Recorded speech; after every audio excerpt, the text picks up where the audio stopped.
India और America के relations अब सिर्फ डिप्लोमेसी तक सीमित नहीं रहे। अब बात हो रही है स्ट्रेटेजिक पार्टनरशिप की। दिल्ली में हुई हाई लेवल मीटिंग में US secretary of state Marco Rubio और इंडिया के external affair minister doctor S Jaishankar ने डिफेंस, ट्रेड, एनर्जी और ग्लोबल सिक्योरिटी को लेकर कई बड़े संकेत दिए हैं। क्या इंडिया यूएस पार्टनरशिप अब दुनिया की सबसे पावरफुल अलायंस में से एक बनने जा रही है, और क्या इसका सीधा इम्पैक्ट चाइना पर पड़ेगा? आज की वीडियो में हम इसी को डिकोड करेंगे। हेलो एवरीवन, आज हम बात करेंगे इंडिया और अमेरिका के बीच हुई उस इम्पोर्टेंट मीटिंग की जिसने ग्लोबल पॉलिटिक्स में हलचल पैदा कर दी है। दिल्ली में जॉइंट कॉन्फ्रेंस के दौरान मार्को रूबियो ने इंडिया को अमेरिका का one of the important strategic partner बताया है। इस वीडियो में हम स्टेप बाय स्टेप समझेंगे अमेरिका ने इंडिया को इतना इम्पोर्टेंट क्यों कहा है, डिफेंस और ट्रेड डील में क्या प्रोग्रेस है, और इंडो पैसिफिक पॉलिटिक्स में इसका क्या मतलब निकलता है। सबसे पहले बात करते हैं अमेरिका साइड के स्टेटमेंट की। US secretary of state Marco Rubio ने कहा कि इंडिया सिर्फ एक पार्टनर नहीं बल्कि अमेरिका के सबसे इम्पोर्टेंट स्ट्रेटजिक पार्टनर्स में से एक है। उन्होंने कहा स्ट्रेटजिक पार्टनरशिप का मतलब सिर्फ रिलेशंस मेंटेन करना नहीं होता, बल्कि जब दो देशों के इंटरेस्ट अलाइन हो और दोनों मिलकर ग्लोबल चैलेंज सोल्व करें तब असली स्ट्रेटजिक पार्टनरशिप बनती है। रूबियो का ये स्टेटमेंट काफ़ी सिग्निफिकेंट माना जा रहा है क्योंकि अमेरिका ओपनली ये सिग्नल दे रहा है कि इंडो पैसिफिक रीजन में इंडिया की रोल अब पहले से ज़्यादा इम्पोर्टेंट हो चुकी है। चाइना का ग्रोइंग इन्फ्लुएंस, साउथ चाइना सी टेंशन और ग्लोबल सप्लाई चेन इश्यू के बीच अमेरिका चाहता है कि इंडिया उसके साथ क्लोजली वर्क करे। अगर पिछले कुछ सालों को देखें तो इंडिया और यूएस के रिलेशंस लगातार तेज़ी से स्ट्रॉन्ग हुए हैं। Quad alliance, military exercises, semiconductor cooperation, technology sharing, हर सेक्टर में पार्टनरशिप और गहरी हुई है। ये दिखाता है कि वाशिंगटन इंडिया को केवल रीजनल पावर ही नहीं बल्कि ग्लोबल स्ट्रेटजिक पार्टनर भी मानता है। अब बात करते हैं डिफेंस कोऑपरेशन की, जो इस मीटिंग का सबसे क्रूशियल हिस्सा था। External affairs minister S Jaishankar ने बताया कि इंडिया और अमेरिका के बीच 10 year major defence partnership framework agreement को रिन्यू किया गया है।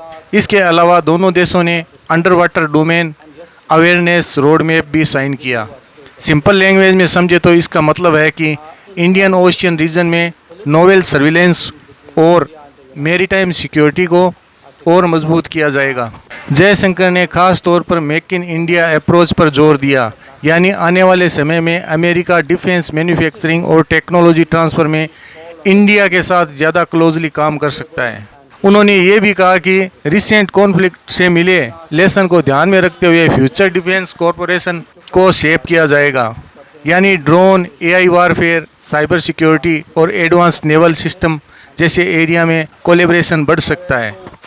इंडिया अब सिर्फ डिफेंस इक्विपमेंट खरीदने वाला देश नहीं बनना चाहता है बल्कि खुद ग्लोबल मैन्युफैक्चरिंग हब बनने की कोशिश कर रहा है। अगर अमेरिका जैसी सुपर पावर इसमें सपोर्ट करती है तो इंडिया की मिलिट्री कैपेसिटी ही नहीं, इकोनॉमी को भी फायदा हो सकता है। डिफेंस के अलावा ट्रेड और इकोनॉमी पर भी बड़ी बातचीत हुई। जयशंकर ने कहा कि इंडिया और अमेरिका जल्दी ही रेसिप्रोकल और mutually beneficial interim trade agreement को फाइनलाइज करना चाहते हैं।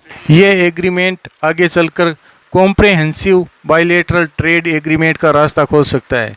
उन्होंने बताया कि हाल ही में इंडियन टीम वाशिंगटन गई थी और जल्द ही अमेरिकन डेलीगेशन इंडिया आने वाली है। अगर ये डील सक्सेसफुल होती है तो manufacturing, digital economy, semiconductor sector और इन्वेस्टमेंट फ्लो में बड़ा बूस्ट देखने को मिल सकता है। एनर्जी सिक्योरिटी भी इस मीटिंग का मेजर टॉपिक रही। जयशंकर ने कहा कि इंडिया की प्राइमरी रिस्पॉन्सिबिलिटी है 1.4 बिलियन पीपल के लिए एफोर्डेबल और एक्सेसिबल एनर्जी इंश्योर करना। इंडिया और अमेरिका के बीच एनर्जी ट्रेड पिछले कुछ समय से तेजी से बढ़ा है। इंडिया अब एनर्जी इंपोर्ट को डाइवर्सिफाई कर रहा है ताकि किसी एक रीजन पर डिपेंडेंसी कम हो। इसके अलावा न्यूक्लियर कोऑपरेशन पर भी चर्चा हुई। जयशंकर ने कहा कि शांति एक्ट के बाद इंडिया यूएस न्यूक्लियर कोऑपरेशन के नए अपॉर्चुनिटीज़ खुल गए हैं।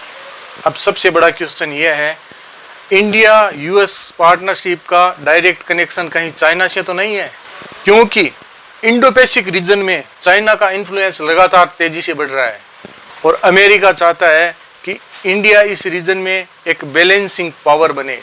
एक्सपर्ट मानते हैं कि इंडिया और अमेरिका की ये ग्रोइंग पार्टनरशिप आने वाले वर्षों में ग्लोबल पॉलिटिक्स में काफ़ी प्रभावित रह सकती है।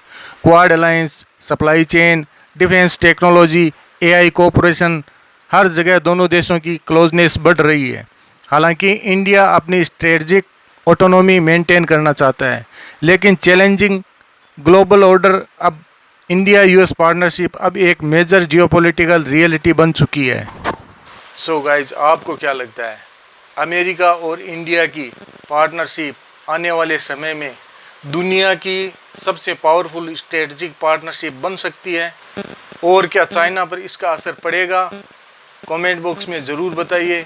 वीडियो पसंद आए तो लाइक करें, शेयर करें और चैनल को सब्सक्राइब करना मत भूलिए। मिलते हैं नेक्स्ट वीडियो में।